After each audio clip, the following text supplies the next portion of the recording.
Bom dia pessoal, mais uma vez estamos aqui para a nossa videoaula com o assunto Fisiologia Humana.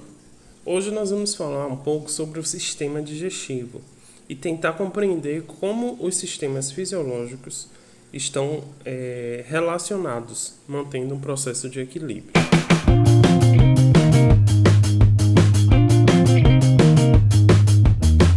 Quando falamos em fisiologia humana, e a homeostase, né? Nós vamos entender o que é essa homeostase, mas fisiologia vem do grego physis, que é função, e logos, estudo. Então, é a parte da ciência aí que vai estar estudando o funcionamento do nosso corpo, de todos os processos físicos, químicos para a manutenção das nossas funções vitais. E para isso é necessário um processo de equilíbrio, o que a gente chama de homeostasia. Homeo de igual e estasia de estado. Então seria uma tendência natural dos sistemas biológicos resistirem a qualquer mudança ou alteração do estado de equilíbrio. Então Claude Bernard traz uma frase que representa muito bem esse processo de homeostasia. Ele diz que todos os mecanismos vitais, apesar de sua diversidade, têm apenas uma finalidade, que é a de manter constante as condições de vida do ambiente interno. Então, qualquer alteração do nosso corpo, o organismo responde tentando manter um equilíbrio, e a gente chama isso de homeostasia. Para a manutenção dessa homeostasia, é necessária uma integração dos sistemas do nosso corpo. Embora nós passamos a estudar os sistemas separadamente, a gente tenta em algum momento correlacioná-los para que vocês compreendam melhor a sua funcionalidade. Então, o que seria essa integração dos sistemas do corpo humano, né? Isso vai funcionar também com qualquer outro ser vivo, mas a gente está trabalhando especificamente com a fisiologia humana. Então, vamos imaginar essa figura, ela está representando aí todo um processo de integração dos sistemas respiratório, sistema digestivo, sistema urinário, o sistema circulatório, né? E os demais sistemas que acabam também contribuindo com esse processo. Basicamente, nós vamos falar sobre a integração entre o sistema respiratório, entre o sistema digestivo e entre o sistema circulatório, iniciando com a aula de hoje, que é sobre sistema digestivo. Então, o sistema digestivo, né, teria um objetivo, aí, uma função básica de manutenção de nutrientes, de fornecimento de nutrientes para todos os outros sistemas. Esses nutrientes seriam utilizados para o processo de produção de energia. Nesse processo, é necessário também, para uma oxidação das moléculas do alimento, a necessidade de um gás, que é o gás oxigênio. Esse gás oxigênio é obtido através do nosso sistema respiratório, que vai então entrar também em contato com todas as nossas células do nosso corpo. Além disso, nós eliminamos também o CO2 como produto do metabolismo. Então, já obtivemos aí dois ingredientes básicos para a produção de energia, que nutrientes, né, que vão servir aí como blocos construtores e também como fonte básica de energia, e oxigênio para a oxidação dessas moléculas energéticas, né, moléculas que serão degradadas para produzir a energia. E nesse processo que a gente chama de metabolismo, acaba ocorrendo a produção de alguns componentes que precisam ser eliminados. Um deles a gente já falou, que é o CO2, que é eliminado, que é excretado através do nosso sistema respiratório. E outros aí, como alguns sais, né, e ureia, são excretados pelo nosso sistema urinário, além de fazer também um controle hídrico, né, do nosso organismo. Então a gente percebe uma integração entre o sistema digestivo e o sistema circulatório. Mas espera aí, eu não falei, sistema respiratório. Mas eu não falei sobre o sistema circulatório. Então, qual seria a função básica desse sistema? É manter uma conexão entre todo o organismo. Então, todos os nutrientes que estão sendo absorvidos no sistema digestivo vão ser absorvidos, vão cair na corrente sanguínea e ser distribuídos para todas as células do meu corpo. juntamente com o oxigênio que é absorvido pelo sistema respiratório, né, através do processo de inspiração. Então a gente absorve esse gás oxigênio que vai também cair na corrente sanguínea e vai ser aí distribuído por todos os nossos sistemas, todas as nossas células. Eu estou falando sobre 3 sistemas aí, circulatório, digestivo e respiratório. Contudo, como eu falei, todos os outros sistemas a gente estão conectados, uma vez que o sistema circulatório ele também tem esse papel de integração através desse sistema respiratório que não só nutrientes e as trocas gasosas vão ser possibilitados, mas também a difusão de hormônios, né, a distribuição de hormônios no nosso corpo, a percepção de micro-organismos, né, patógenos com produção de anticorpos. Então, tudo isso está acontecendo também através do nosso sistema circulatório. Todo esse processo de integração desses sistemas do corpo humano tem o objetivo principal de manter a homeostasia, que é o equilíbrio interno, né? Em resposta, por exemplo, a uma alteração nesse ambiente interno, a gente tem as modificações nesses sistemas que vão garantir um equilíbrio. Então, vamos falar hoje sobre o sistema digestório, que é um sistema formado por um tubo digestório, um tubo muscular, e órgãos anexos que vão estar contribuindo e fazendo parte desse processo de digestão.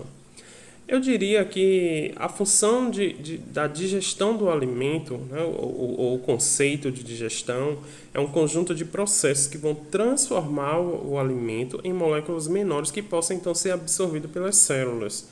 Porque uma célula não dá, por exemplo, para absorver um grão de feijão, um grão de arroz, né? Pelo tamanho, as células são microscópicas, então elas precisam de moléculas pequenas para que possam ser então utilizadas como blocos construtores para formar a nossa biomassa. Então todos os nossos componentes são produzidos pela gente, mas são produzidos através de blocos construtores, blocos construtivos, né? Que são obtidos através da alimentação. E essa alimentação necessita passar por um processo de digestão para que então eu tenha moléculas que sejam absorvíveis pelas células. Então esse processo de digestão ele é dividido em uma digestão química, que tem um papel aí, um grande papel as enzimas digestivas, e uma digestão mecânica que inclui alguns órgãos aí, alguns processos, incluindo os dentes, a língua e os movimentos peristálticos, que vamos falar de todo esse processo hoje.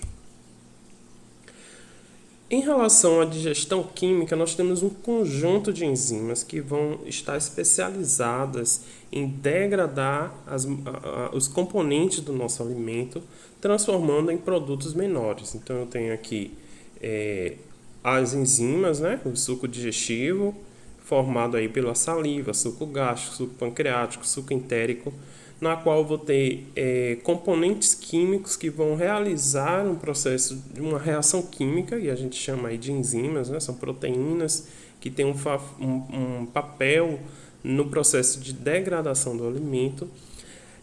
O pH, né, ótimo para o funcionamento, e a gente vai ver que esse pH está muito relacionado ao local no qual essas enzimas vão ter uma ação, né, seja no estômago ou no intestino delgado, por exemplo. E nós temos aí os substratos, né, ou seja, os componentes nos quais essas enzimas irão atuar. Então, por exemplo, no suco gástrico nós temos a enzima pepsina, que vai atuar no ambiente ácido, que é obviamente o nosso intestino, nosso estômago, né?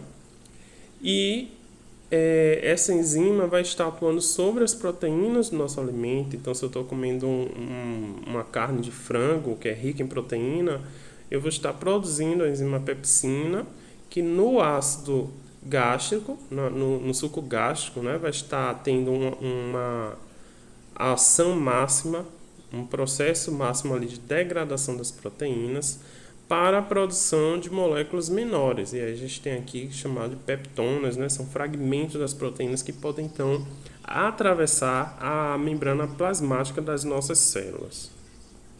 E vamos falar de cada uma dessas etapas, de cada uma dessas enzimas, quando estivermos passando nas etapas em cada região do nosso tubo digestivo. Como eu mostrei anteriormente, né?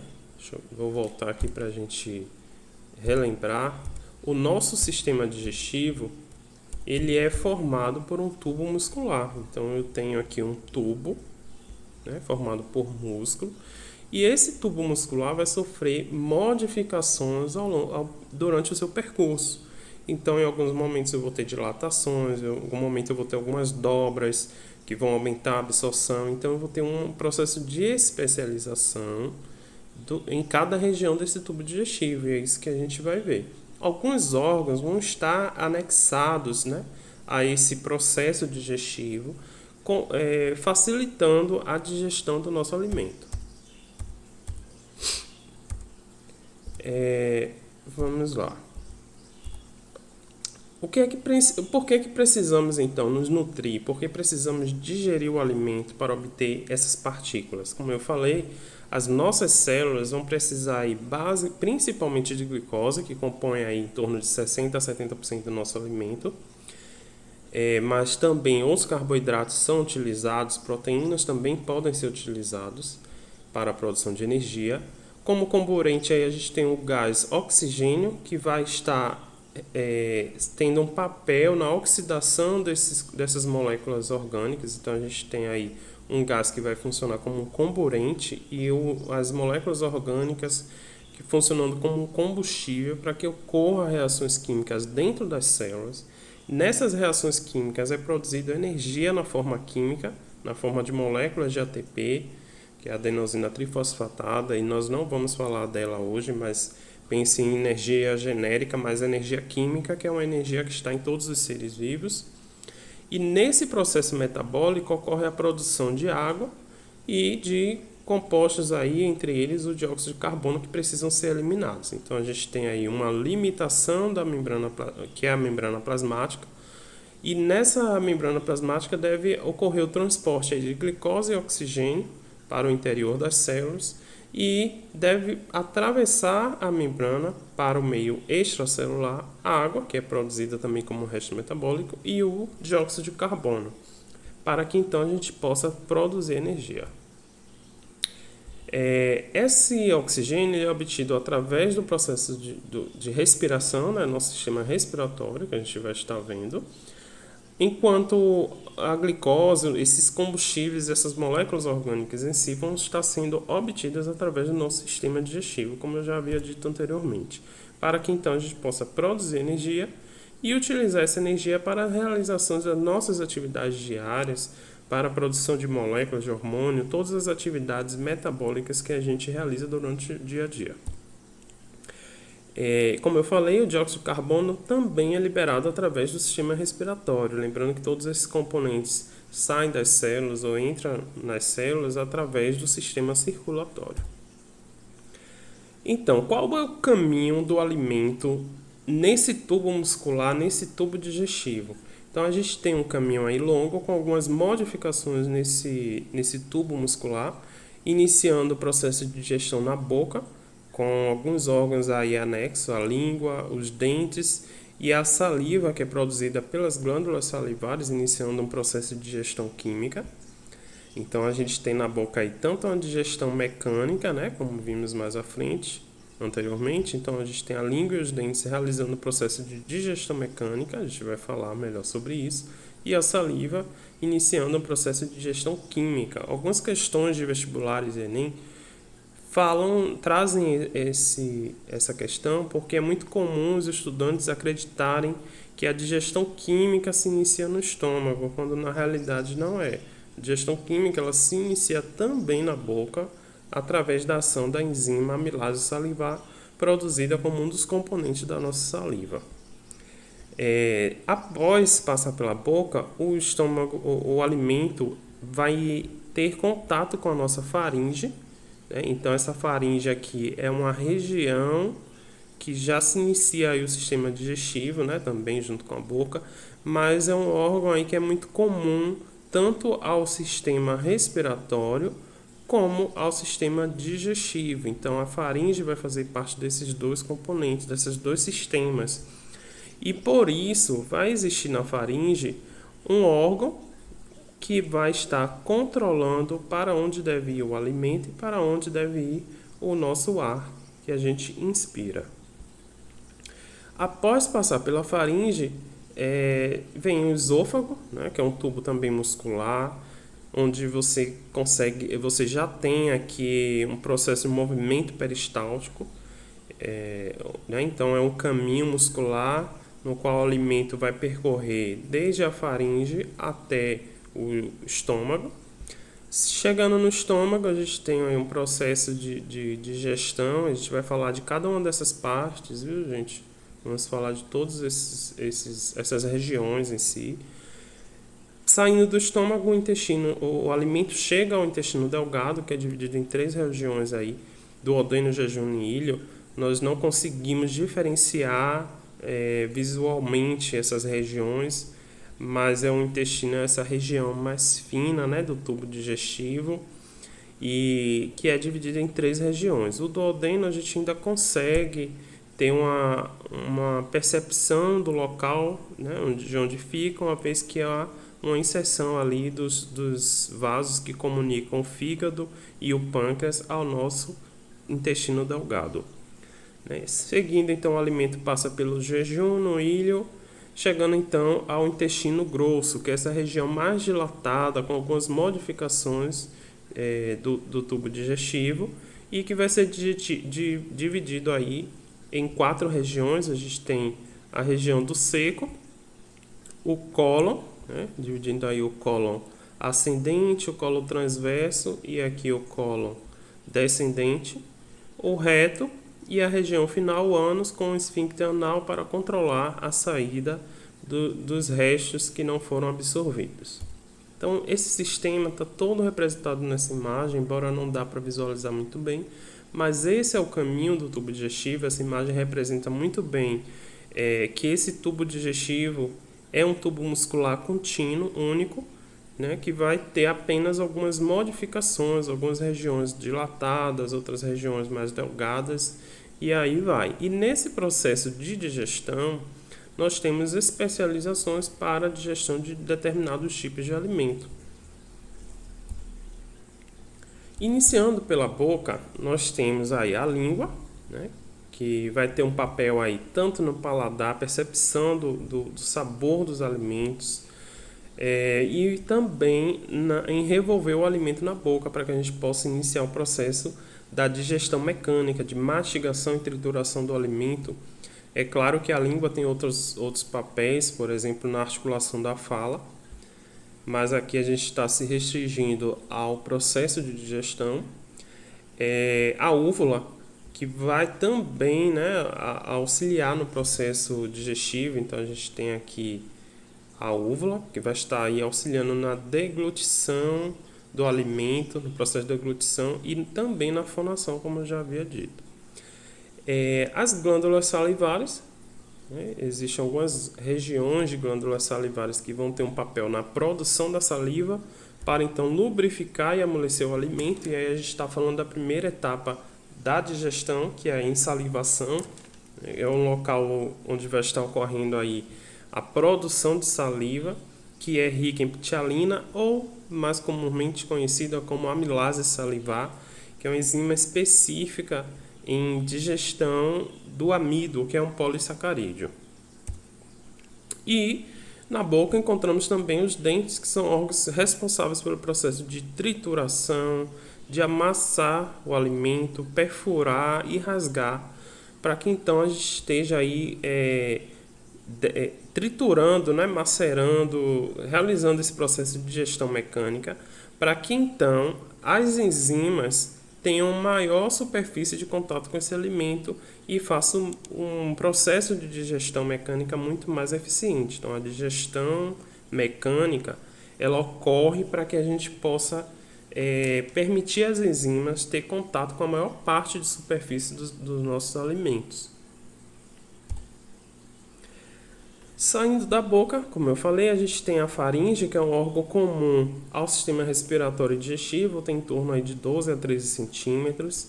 E por ser comum ao sistema respiratório e digestivo, é necessário uma estrutura, né, que vai estar controlando a passagem do bolo alimentar, que é chamado de epiglote. É uma região aqui muscular, um músculo emprega, né, que vai receber um controle nervoso e autônomo, né? Nós não controlamos, isso é autônomo do nosso sistema e vai estar vedando essa passagem da nossa traqueia para que o alimento não passe. Então, ao engolir, deglutir o alimento, automaticamente essa prega se fecha para que o alimento não caia na traqueia. E aí, esse alimento, esse bolo alimentar vai passar para o nosso esôfago. Então, esse é um processo de controle. Claro que há falhas, em algumas situações o alimento acaba caindo na região da nossa traqueia, né, em direção ao nosso sistema respiratório, e isso causa uma reação do sistema nervoso, que é a reação de tosse, para que a gente consiga contrair o nosso abdômen, né, e aumentar a pressão intrapulmonar e jogar o alimento para o meio externo, para que ele retorne o caminho, né, da traqueia e caia no sentido do esôfago. Em algumas situações o alimento acaba retornando, né, e algumas pessoas que se engasgam percebem o retorno do alimento, inclusive pela região nasal. Passou da faringe, o alimento chega ao esôfago, que é um tubo longo, delgado, cerca de 25 centímetros, isso varia de pessoa para pessoa, e vai funcionar aí através de movimentos peristálticos. Então, é necessário uma lubrificação para que o alimento não cause danos, né, na parede desse tubo muscular, e ele vai ser responsável por levar esse bolo alimentar até o estômago. Então, a contração, esse processo de contração e relaxamento acaba conduzindo o alimento para o nosso estômago. É importante lembrar, inclusive, que esse movimento ele direciona o bolo alimentar em um único fluxo, né? O bolo alimentar ele não retorna, mesmo que a gente esteja, por exemplo, deitado. Embora a digestão deitada ela é dificultada e permite também faz com que os ácidos produzidos aqui no estômago acabem retornando.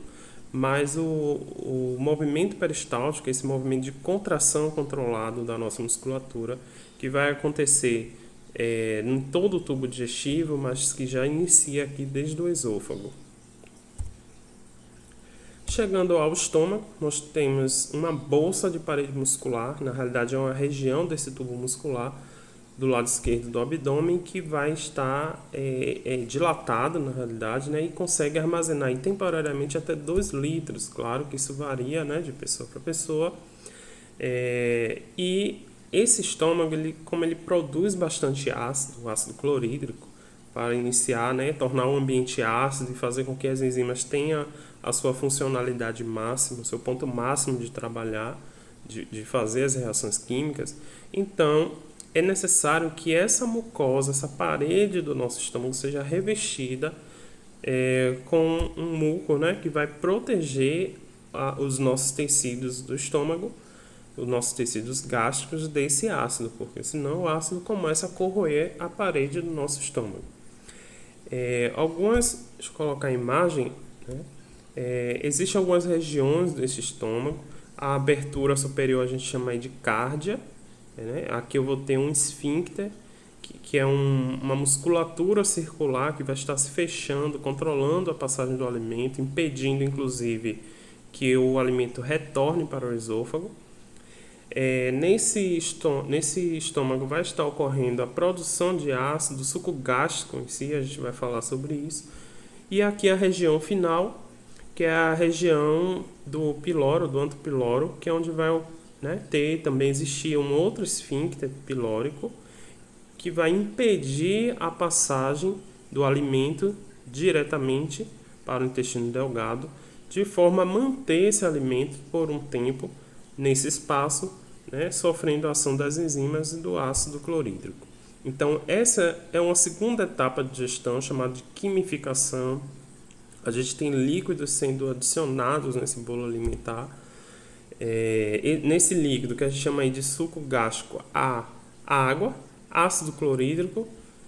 Inclusive, o ácido clorídrico ele tem tanto um efeito no processo de digestão por ativação das enzimas digestivas, como também há uma ação antimicrobiana. Então, qualquer bactéria, claro que não são todas, existem bactérias que conseguem viver no nosso estômago, mas as bactérias geralmente patogênicas que entrariam em contato pelo alimento seriam mortas, né, pela acidez dessa região do nosso intestino, do nosso tubo digestivo.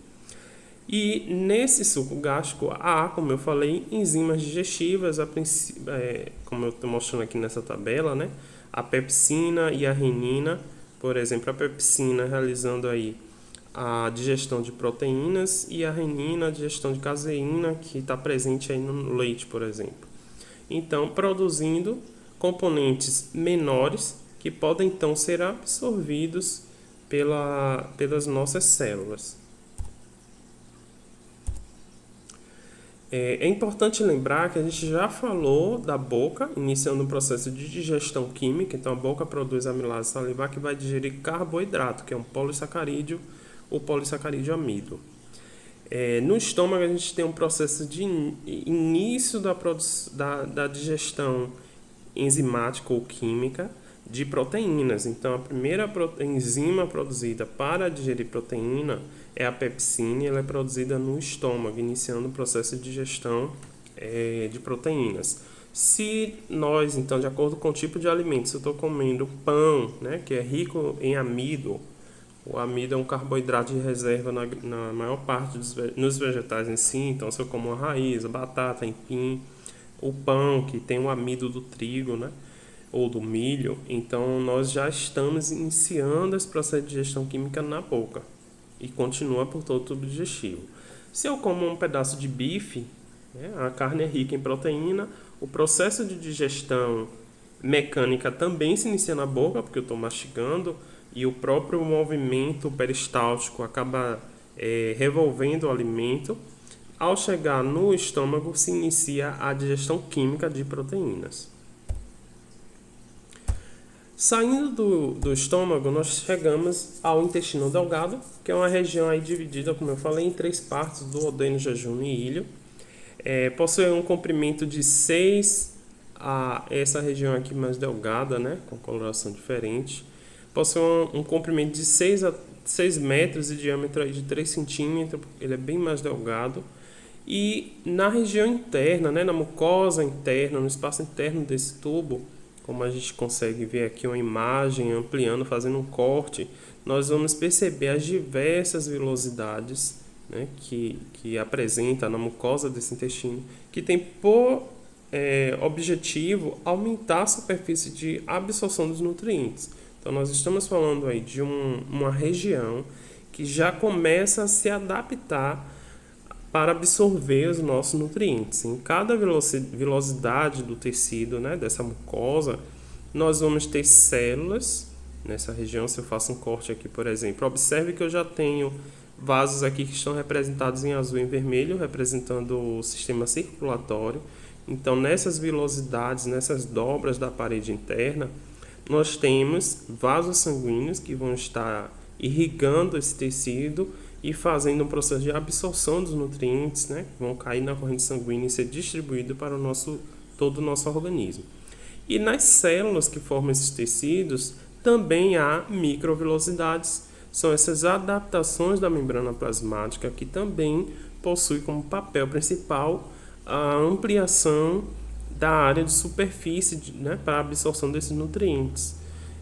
Se eu observo aqui essa imagem, dá para perceber isso, que eu tenho o tecido interno, né, a nossa mucosa, e cada célula que compõe essa mucosa vão apresentar essas microvilosidades que têm por objetivo ampliar a superfície de absorção. Porque imagina que esse tubo fosse todo liso, o que iria acontecer é que o nosso alimento ia passar mais rapidamente, né, e não seria absorvido não teria os nutrientes absorvidos no seu nível máximo. Nessa região, há a produção do suco entérico.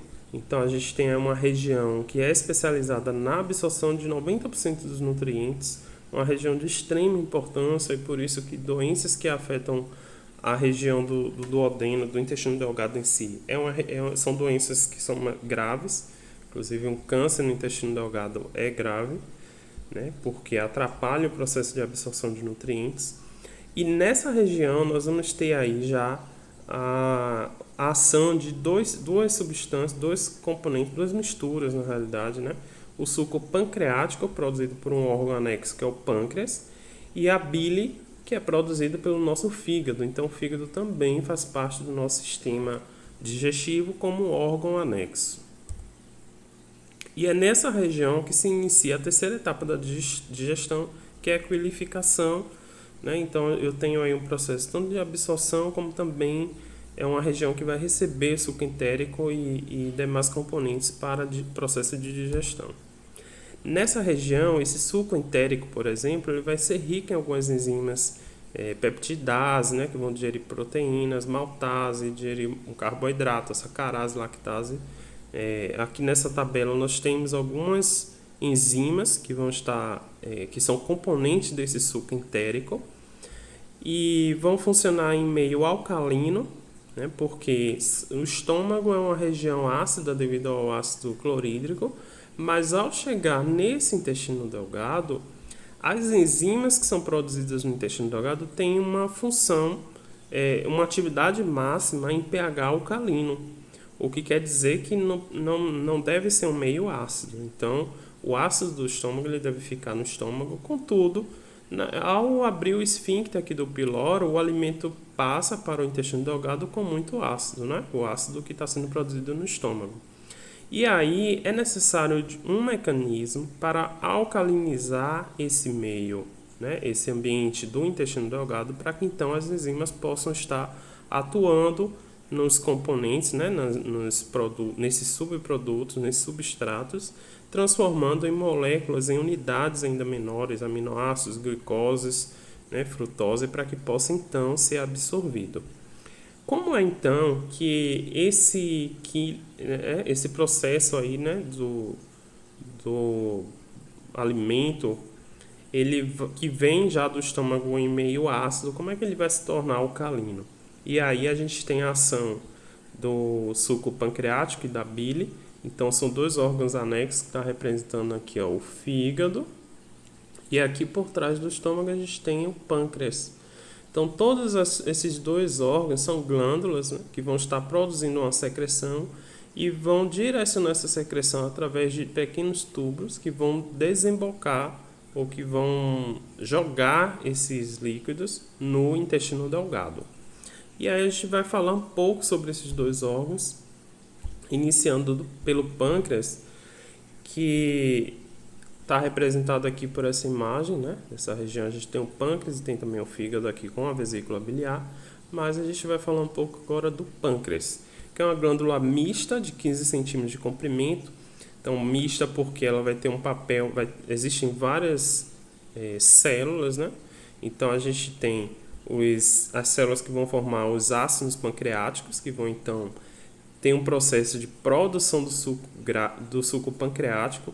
Então, observe que eu estou falando de uma secreção exócrina, ou seja, o suco pancreático que é produzido aqui vai ser jogado através desses pequenos vasos, desses condutos aqui, né? Desses vasos condutores, vão ser jogados aqui na região interna do intestino delgado. Observe que a gente parou no intestino delgado, nesse tubo muscular, para falar desses dois órgãos que estão jogando secreções aqui dentro. Então, o pâncreas, ele além de produzir o suco pancreático, é uma glândula que vai ter uma outra função, né? Porque existem células aqui que estão formando as chamadas ilhotas de Langerhans, e nessas ilhotas vai ocorrer uma secreção endócrina da insulina e do glucagão, que são dois hormônios que estão relacionados ao metabolismo da glicose. Nós não vamos abordar nesse momento, né, o processo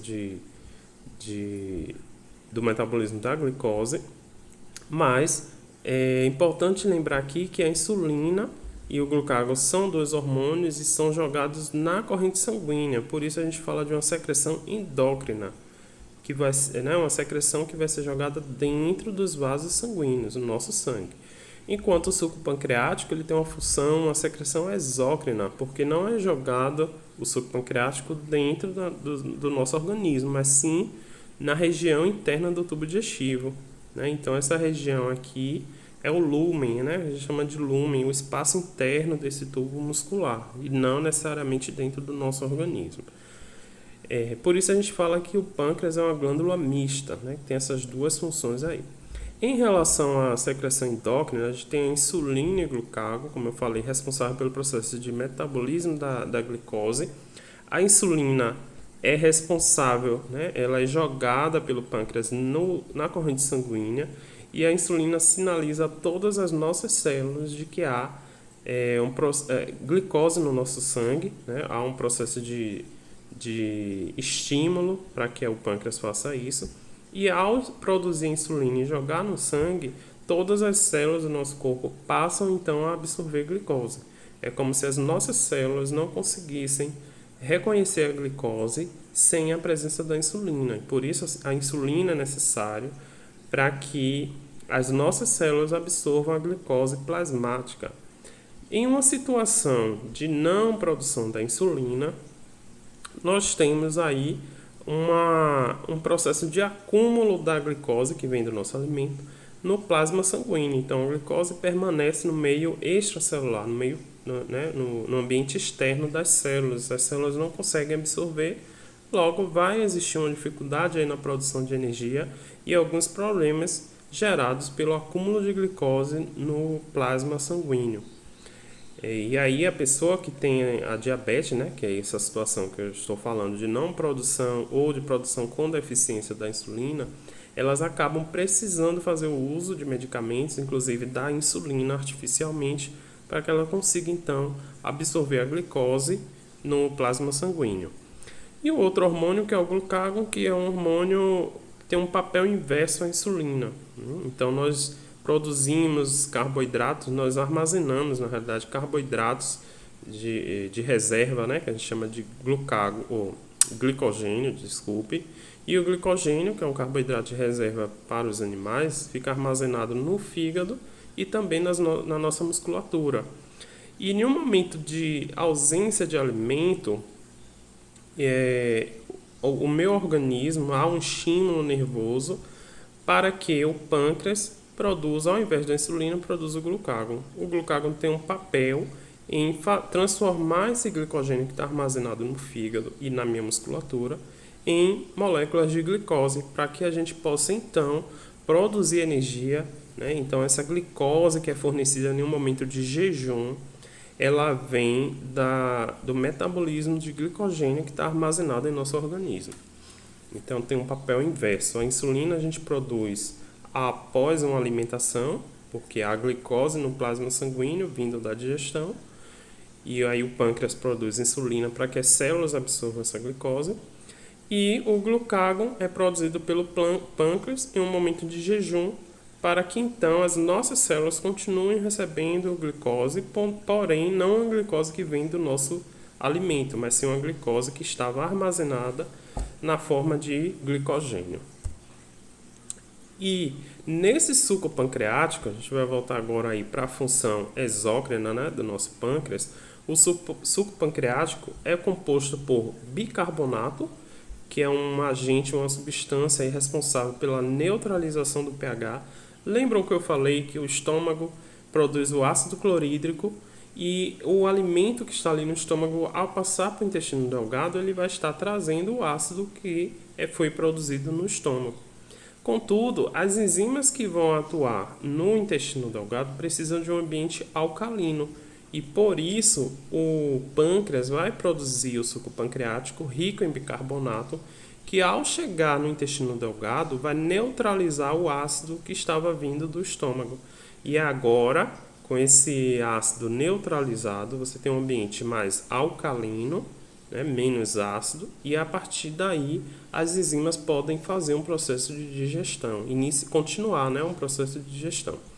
E junto com o bicarbonato, o suco pancreático vai conter também algumas enzimas digestivas, entre eles a tripsina, a quimiotripsina, como está mostrando aqui nessa tabela. Algumas enzimas que têm o pH alcalino, como eu já havia mostrado, e que vai ter um papel aí em agir sobre proteínas, peptonas, polissacarídeos, RNA, inclusive DNA. Então, nós estamos nos alimentando tanto de vegetais quanto de animais, e as células desse alimento contêm também RNA e DNA, que deve ser digerido pelo nosso organismo para que a gente possa então utilizar os componentes básicos aí, os blocos construtores dessas moléculas para produzir as nossas próprias moléculas. Então eu tenho aí subprodutos que a partir de agora podem ser absorvidos pelas nossas células através da membrana plasmática. O outro órgão anexo é o fígado, né? Como eu falei, nós estávamos falando aí do pâncreas, que é um órgão anexo ao intestino delgado, e agora vamos falar também do fígado, que também é um órgão anexo ao intestino delgado, e a gente vê uma conexão aí através do conduto aqui, ó, um vaso condutor. Então, a função do fígado na digestão é a produção da bile. Essa bile é armazenada continuamente nessa vesícula biliar, né, que é uma bolsa muscular, e com o estímulo do próprio organismo durante o processo de digestão, essa vesícula biliar, por ser muscular, ela realiza um processo de contração, jogando a bile no momento exato da digestão, jogando essa bile no intestino delgado, né, mais especificamente no duodeno, junto com o suco pancreático. Então, nós temos aí uma função na produção da bile, né, e armazenamento na vesícula biliar, e também o fígado vai ter um outro papel como depósito de ferro, né, de vitaminas, metabolização de lipídios, síntese de proteínas plasmáticas, degradação de drogas, seja medicamentos ou drogas lícitas ou ilícitas. Então, o fígado também tem esse papel na desintoxicação do organismo. Em relação à produção da bile, especificamente, que envolve o sistema digestivo, ela vai ser formada por sais biliares, né? Então, esses sais biliares vai ter um papel na emulsificação de gordura. O que é isso, professor? Se eu pegar um copo com água e colocar ali meio copo de óleo, eu vou ver que há uma separação. O óleo é menos denso, ele vai ficar acima, a água é mais densa, vai ficar embaixo. Se eu coloco detergente e eu começo a sacudir, eu vou observar que o detergente ele emulsifica a gordura, ou seja, ele quebra aquela gordura toda, formando pequenas gotículas. E esse é um processo chamado de emulsificação das gorduras. Isso é importante, quem faz isso são os sais biliares presentes na bile. E isso é importante para que a gordura possa ser digerida, porque ao transformar a gordura em pequenas vesículas, eu posso então ter a ação das enzimas chamadas lipases, que vão poder iniciar um processo de digestão na superfície de cada uma dessas vesículas, né, vesículas de gordura. Como eu falei, além disso, tem um papel aí na desintoxicação do organismo, porque essa bile também tem um papel em neutralizar restos metabólicos. Então a gente tem aí, né, o fígado, a vesícula biliar que fica aqui aderida ao fígado e desembocando em pequenos dutos para o intestino delgado, especificamente a região do duodeno.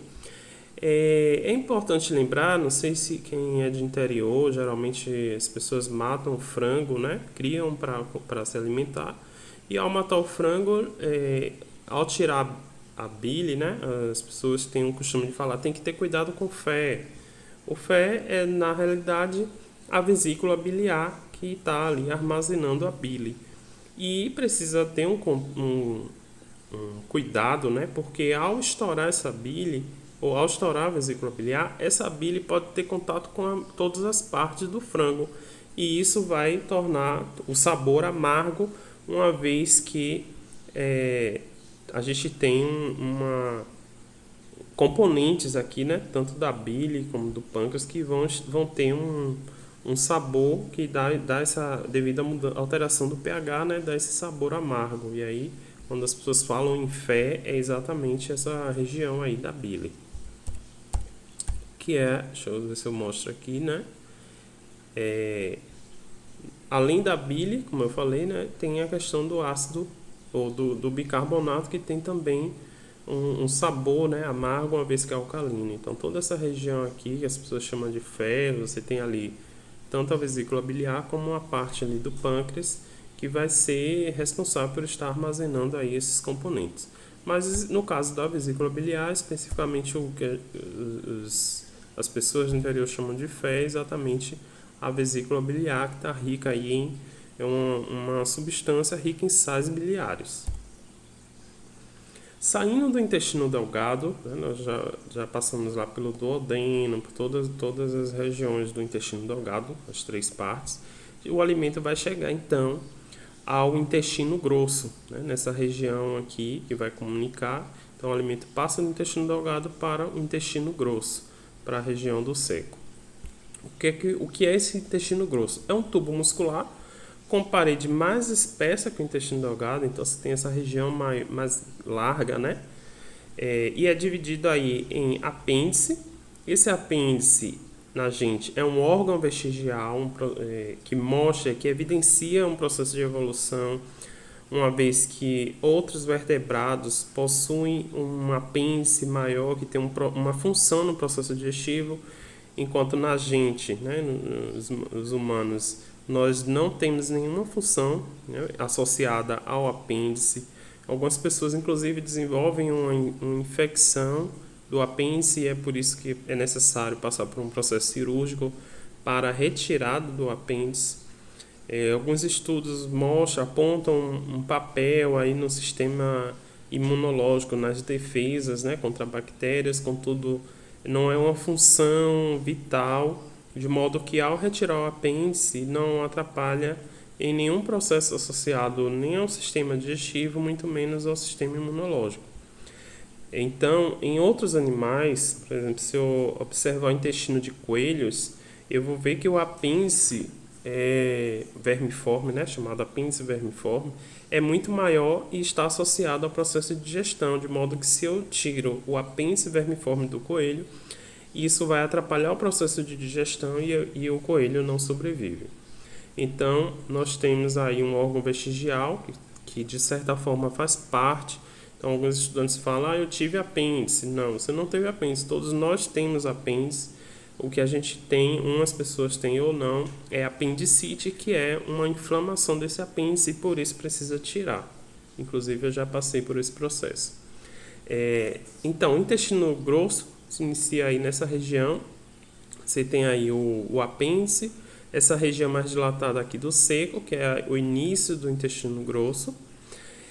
O cólon, deixa eu ver se está aqui, o cólon ascendente, né, que é essa região aqui, que o alimento, observe que de certa forma o alimento vai subir, vai caminhar, percorrer o tubo digestivo contra a gravidade devido à ação dos movimentos peristálticos, né, o movimento de contração dessa musculatura que vai empurrando o alimento nesse sentido.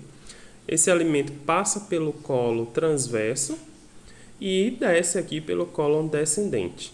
Nessa região com a curvatura, chamada de cólon sigmoide, e seguindo para o reto, né? Então, o reto é importante, inclusive, deixar claro que não é uma região de acúmulo de fezes, é uma região de passagem de fezes. As fezes elas ficam retidas no intestino grosso, e ao chegar no reto, ocorre uma sinalização nervosa para que a pessoa vá ao sanitário.